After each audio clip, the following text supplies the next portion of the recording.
arriving here this morning. Tara, thanks for setting this up. I don't know where you are. Thank you so much. Like, this is great. So, as the president said, my name's Andrew. I'm the director of A Tiny Home for Good. And thrilled to be here on Earth Day, but I'm gonna be honest, I think the 29 presentations and the 39 students out there can speak way more articulately and with a whole lot more knowledge than I can about the sustainability kind of understood in Earth Day. I didn't even know sustainable development goals were a thing before this morning. I don't know a lot about climate change. I can't speak about solar panels. I can only scratch the surface and really what sustainability when concerning Earth Day comes to the front. But what I think I can talk about today is building a sustainability in one's career. And you might think, like, as President Rogers alluded to, I'm a little young and I might not have the cachet to be able to speak about this, but I'm gonna try. And I did a little bit of research on my way up here this morning, and I read that the average adult jumps from a job every 4 years. And the average 22 to 32-year-old jumps from a job every 2 years. So what does that mean? That means that every 4 years, you're recommitting to a new mission, probably learning some new skills, definitely picking up a whole list of new responsibilities. I can safely say that since 2008, unbeknownst to me, I've been working on the mission of building a tiny home for good. And I want to kind of share why I feel like since 2008, I've been able to stay committed to that mission. And it's this, my hope today is that the belief in a mission ultimately promotes the sustainability in one's career and one's direction. So I'm going to talk a very short amount of time about early Andrew, like pre-high school Andrew. Then I'm going to get into some of my time at Lemoyne, like what really got me interested in this work. And then I'm going to dive into where A Tiny Home for Good started, where we are, where we're hoping to be. And then I'll leave maybe 5, 10, depending on where we are, some time for questions at the end. So, but the through line is all going to be about the belief in a mission, is what kind of gets you over some of those humps. So I'm going to start right here. When I was little, I thought I wanted to be a teacher. My mom was a career special education teacher, and I admire the heck out of her. I still love her.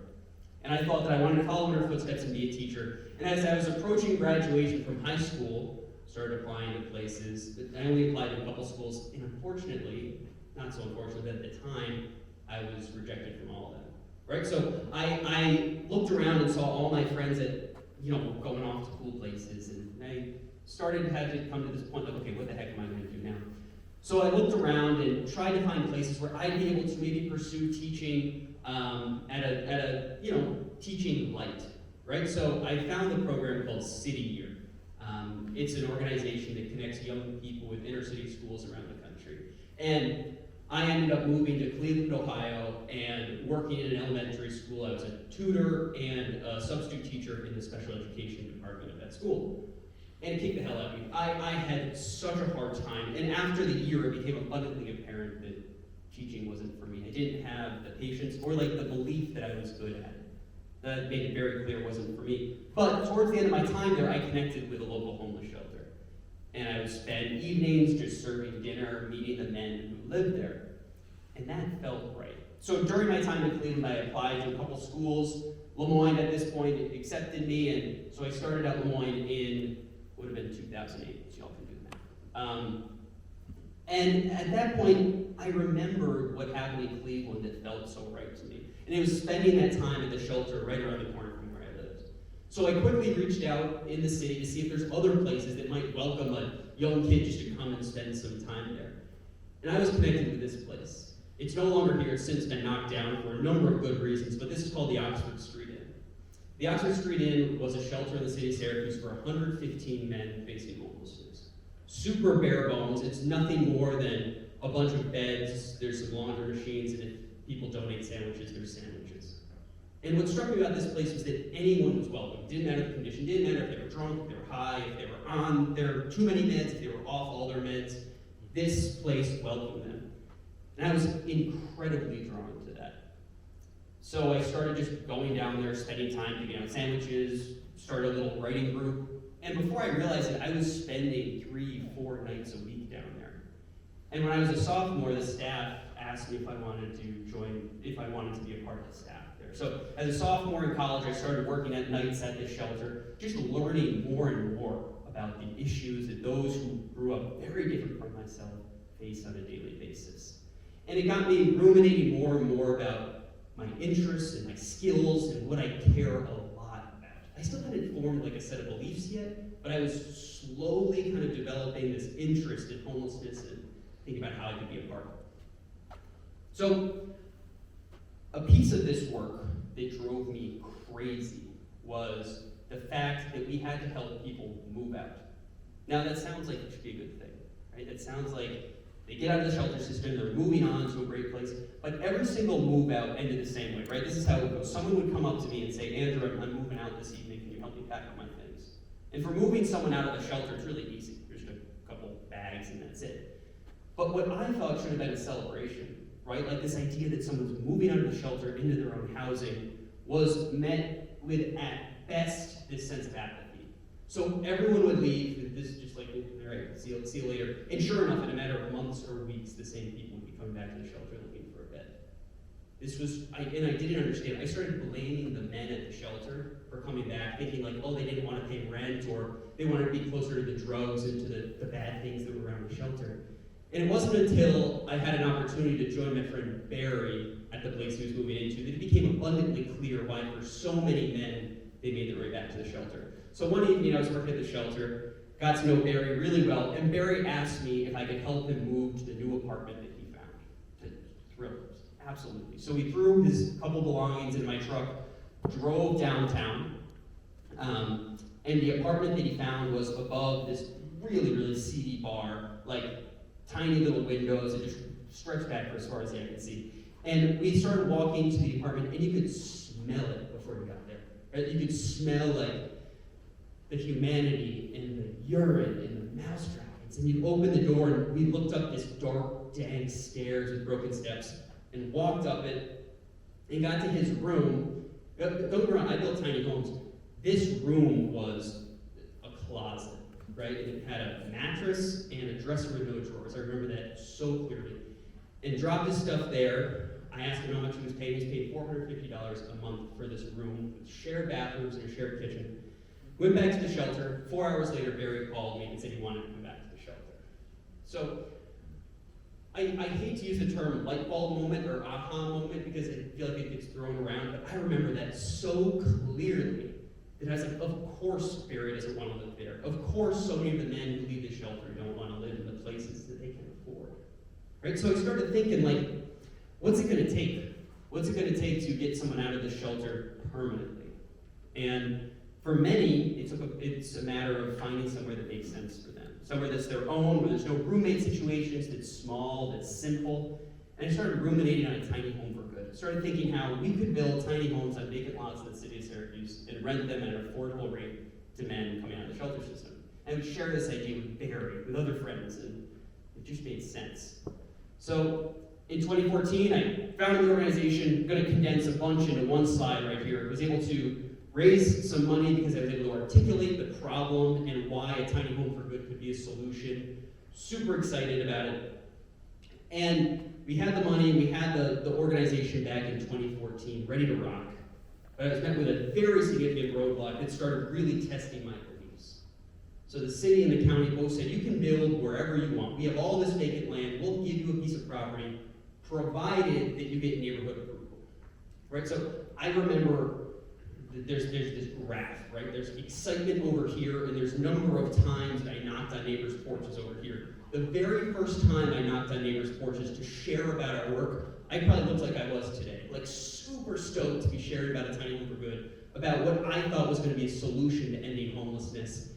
And then each time I said the word homeless, more neighbors got disappointed, right? Because that stigma that surrounds homelessness is tough. So I would knock on a neighbor's porch being a little bit less excited. And by the end of all these porches, I knocked on hundreds of porches, hundreds of community meetings, my belief in the mission was, it was to the point where I started looking for other jobs. Like I had a master's in public administration. I looked at my other classmates who were in DC or New York City doing cool stuff.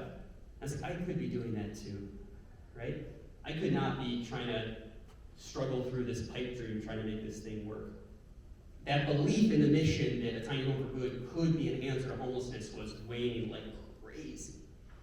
And it would have. It frankly would have. I almost applied for a job to be a staffer for a congresswoman. There were a bunch of exciting opportunities at the county in the homeless service field that I was looking at. But I kind of had a secret weapon, right? I was still working at the shelter, and I knew intimately the men who were going to be moving into these houses. I knew that's Dolphus, he's our first tenant, still with us today. I knew Barry so well that if I didn't have that really close connection to those beliefs, that I not a chance in hell I'd be sitting here in front of you all today. So I stayed really closely connected to those beliefs and doubled down. So instead of trying to find any property that was donated to us, we just rounded up all the vacant lots in the city of Syracuse owned by a private landlord, and we decided to buy the first one we could find. And in 2016, after 2 years of hard labor to try and get this thing to work, we were able to build our first 2 houses. And this is on move-in day. Dolphus moved in, still with us today. But all of a sudden, we were met with a very new challenge, which is building a house.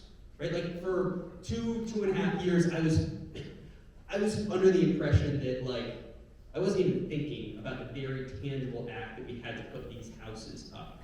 Right? And I remember the first day, I knew enough that on our first 2 houses, I knew that we couldn't place the foundation, right? I had no idea how to do that, so we hired a masonry contractor to do this. And then I reached out to a couple home builders asking how much it would cost for them to build this for us. And the prices were 2 times the amount of money I had raised. So I was like, okay, we're gonna do this thing on our own. So I got there the day that they finished the masonry, the foundation. I was there with a buddy of mine, Bob. Bob brought the only tools he had, which was a saw. I didn't have any tools. He brought a saw and a drill with 1 battery. And the very first day, it was me at the saw, Bob at the drill, tossing the battery back and forth to each other. And that happened for 1 day, and then we quickly went and bought all the tools. And it was a master class in learning how to do stuff on the fly. So every single night I'd be looking at YouTube about how to do something the next day. I would make hundreds of trips to Lowe's, probably a dozen trips per week, and then a dozen trips back that evening to return what I bought. And I say this because I didn't care. I was so excited because this belief in a tiny home for good kind of motivated me through this very difficult process of building a house. So that's just kind of my sharing in the first 2 houses we built. Thankfully, since then, right, we've constructed another 25 houses throughout the city of Syracuse, and I'm going to condense 5 years of learning into 1 slide right here.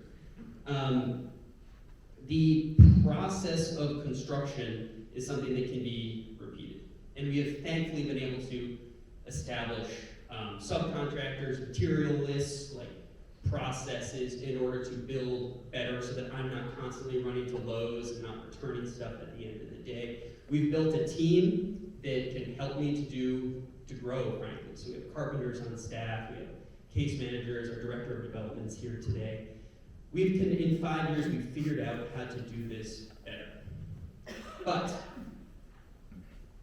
growth comes with consequences, for sure. And it's super easy to lose track of why a tiny home for good started in the first place. It's super easy to get incredibly caught up in the day-to-day construction, of answering emails from architects with the city, of figuring out how to get materials for the cheapest amount of money, and forgetting, frankly, that we didn't form as an organization to be a construction company. We formed with a commitment to end homelessness for men and women coming out of the shelter system. And in 2021, it became abundantly clear that a tiny home for good was feeling much more like a construction company than it was a not-for-profit dedicated to ending homelessness. So we took on a case manager in 2021, and it's just 1 staff position, but it was recognition that we need to focus a whole lot more on the tenant side of our services. Taking that belief back from what we had from way back in the day and making sure that that's at the forefront of a tiny home for good. I could see how we were kind of losing that strain of thought. So I just want to say that over the last 2 years, we've really dedicated to bringing our tenant services back into the fore. Now, I want to talk briefly about what's next, and it's more of a warning, frankly. It's be very easy to fall back into the pendulum of being a construction company. that is really easy to do. There's a bunch of opportunities out there for us to build housing that we can sort of say is for those facing homelessness, or we build housing that we can kind of say can raise money to support our mission, but we can't. Our growth has to be totally mission driven. And it's opportunities like this where I can come and speak about our work to remind me over and over that our growth has to be founded in this belief that safe, affordable, dignified housing is the answer to end homelessness. So needless to say, we're going to grow. We're going to continue to build houses. I don't know if it's going to only be in Syracuse. We might make our way out to Utica or other places. But I want to commit to saying that our growth is going to be founded in those beliefs that we started with in the first. So I just ran through a ton of stuff. Something that I want to harken back to, though, is this experience right here. I think if you were to come to Andrew in 2009, working at the shelter, saying, in 12, 13 years, you're going to be standing in front of a group of students at SUNY Morrisville talking about an organization that you started based on these beliefs, I'd say that's crazy. All I was doing was following things that interested me in ways that I could, provide some help that felt meaningful to me. Little did I know that by continuing to follow those things, that it would lead to this set of beliefs that founded the Tiny Home for Good. So I would encourage all of you, particularly the students who are presenting out there today, to think about, did that really interest you?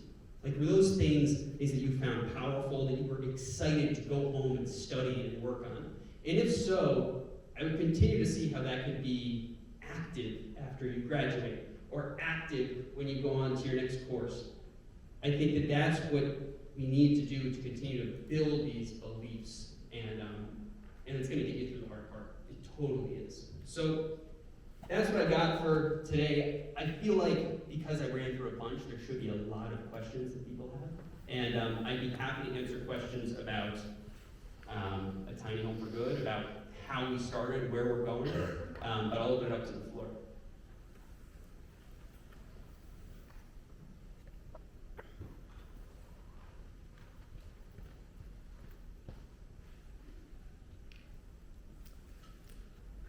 Thank you for coming to visit us here today at SUNY Morrisville.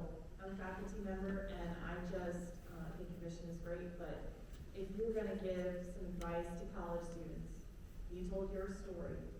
These guys are all on the precipice of trying to figure out who they are and trying to serve community a lot of times and to build a better world. What would you say to them? I think my answer would be to think about what really interests you, and it doesn't necessarily have to intrinsically be something that supports the community, right? If you love numbers, if you want to be an accountant, the best thing you can do for our community is to pursue that passion. So I think it's important to look at where your mind starts to gravitate to. When I was in college, my mind gravitated towards homelessness, and I just progressively followed that train of thought to wherever it was going to go. So I think my advice would be for college students to take a really careful look at what's interesting you and try and kind of filter out some of the things that are coming from outside, whether it be the money concern, the status concern, and really think about what you care to do and what you'd like to dedicate at least 40 hours a week to doing. I don't think there's any really solid silver bullet there, but the more you can think about what's going to make you happy over the long term is the answer, frankly. So.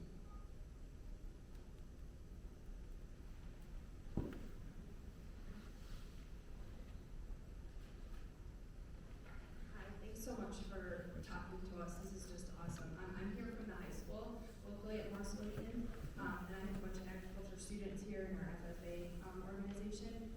We're doing a lot with civic engagement, community service, and stuff like that. We hit opposition a lot, and we're actually in a unit right now for landscape development. And we're talking about community meetings and things like that. How did you handle, and what advice would you give to young students moving forward when you hit opposition? Because they listen to me a lot, so it would be nice to hear someone from a different perspective on how you handle the opposition with those neighbors. For sure. I think the opposition piece, For a tiny home for good, it was having some sort of model that was successful. When I shared that we're going to be building housing for individuals facing homelessness, the first thing that jumped to mind was a shelter, right? There's a shelter, or it was the men and women who were panhandling on the side of the road. So no one really understood exactly what a tiny home for someone facing homelessness would be. And our initial way around doing that was to be able to build something with as few gates as possible. Now, I don't want to say completely ignore the community that you want to build in because you need to. But if you're building something small that can be a model, like that is my advice. Do as small as you can do with it still activating what you're trying to show. After we built our first 2 houses, we were able to point to, look, it's 2 houses on a vacant lot. They're pretty, right? And they're just supporting that neighborhood. After that, it was so much easier to push our way into neighborhoods. I don't even want to say push our way, but to be accepted, frankly, in neighborhoods. So my advice would be see if you can build a model of whatever that potential thing you're trying to do, a small model, make sure it works, and then invite people to come and see it.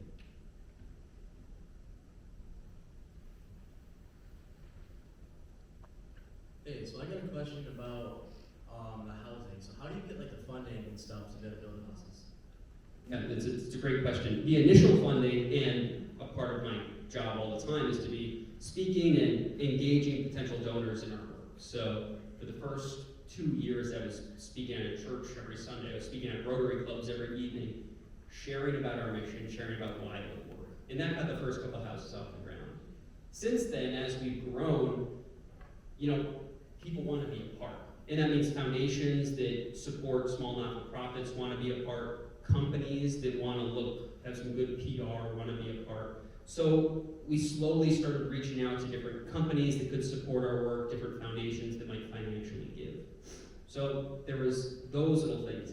But the big turning point was that the county realized that what we're doing is saving them a lot of money. So homelessness is incredibly expensive, right? There's the shelter fees that accompany it. There's the ER visits that are much more frequent amongst those facing homelessness than the general population. There's the jail time that is much more prevalent amongst those facing homelessness than the general population. So our work is saving the county hundreds of thousands of dollars every year. And we did a small study a couple of years ago that proved that. But the recognition that what we're doing is saving money is a huge, huge driver of our budget now. And so every year we get some funds in order to build more and more housing. But I think the short answer is at first, you gotta be open to just talking to anyone about the work. And once you get that money from that initial seed money, then you show that the model's successful and you attract bigger donors.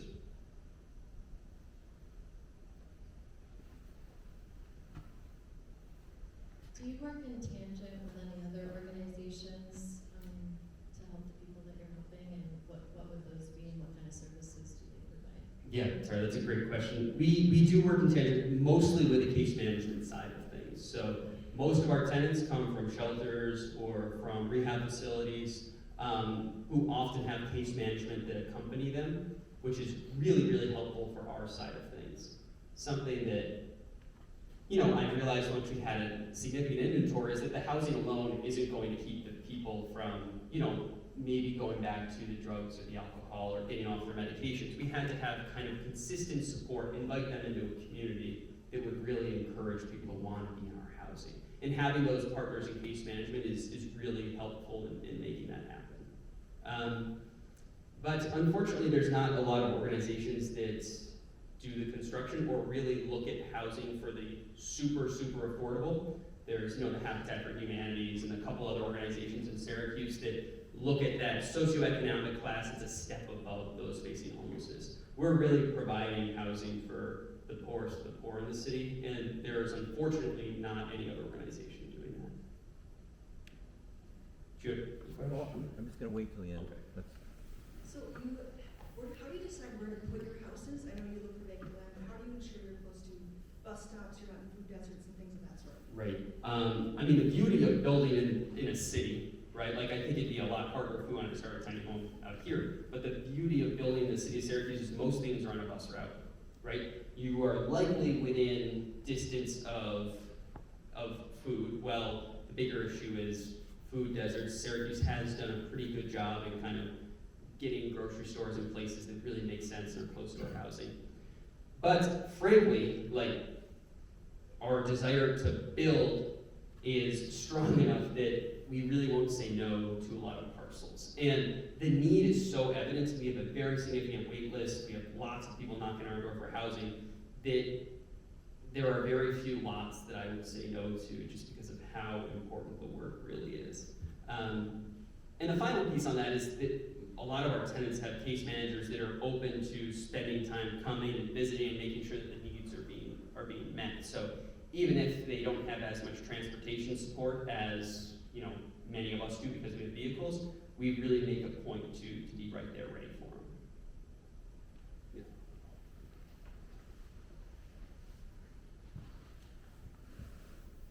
How many units do you have, and have you seen a ripple effect in landlords that provided the less than desirable housing? Have you seen any kind of community development that responds to the fact that you are fulfilling a need that they are not able to do? So we have 27 units up and running, and no, I don't think that there's been any ripple effect. It is so lucrative for a landlord to rent a room at $450 a month that they, you know, really don't have to take care of much, or there's a shared bathroom down the road, that, like, those are never gonna end.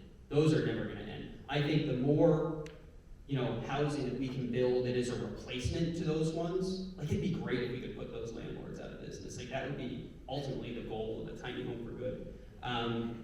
But we're still so small. Like, that building I was referring to that I shared about with Barry, that has at least 30 units in it already. Like, it's just this monstrosity of despair, frankly, that's making that person a ton of money. And I haven't seen a ripple effect yet, but it's been a couple years. We'll see. I have a practical question. I am a faculty member for a human services program, and I'm wondering if you take interns. Let's talk. Yeah, I'll give you my card. Okay, thank you.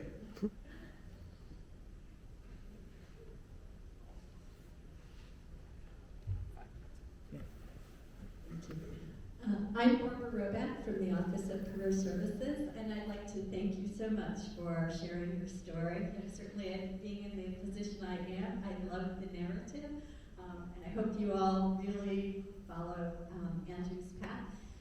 I also wanted to remind you that I can assist you in any parts of that. But more importantly, 25 years ago, I was living in Colorado and making some decisions about the next step of my life. And I started volunteering with our local Habitat for Humanity chapter. And I could not hit a nail with a hammer, but I could feed the other volunteers there. And so I started cooking, and we were like 10 people, and then 20 people, and then 30 people. And I did this every weekend for a couple of years. And then we started getting, I said, I can't afford this.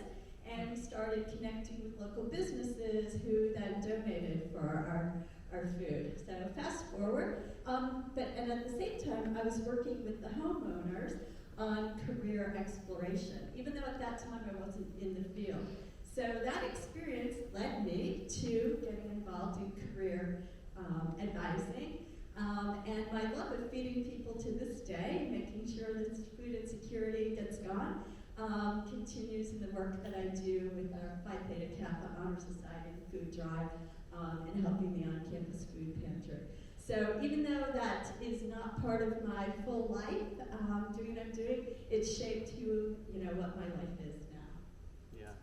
Thank you. Yeah, it's just so funny, like, thinking back to those experiences in retrospect about how important it could be to shape your life. Like as I said before, if I went back to 2009 and thought about how powerful that shelter experience would be, I wonder if it would scare me a little bit. Like, I wonder if it'd be like, oh man, this is an important thing that's happening right now. So.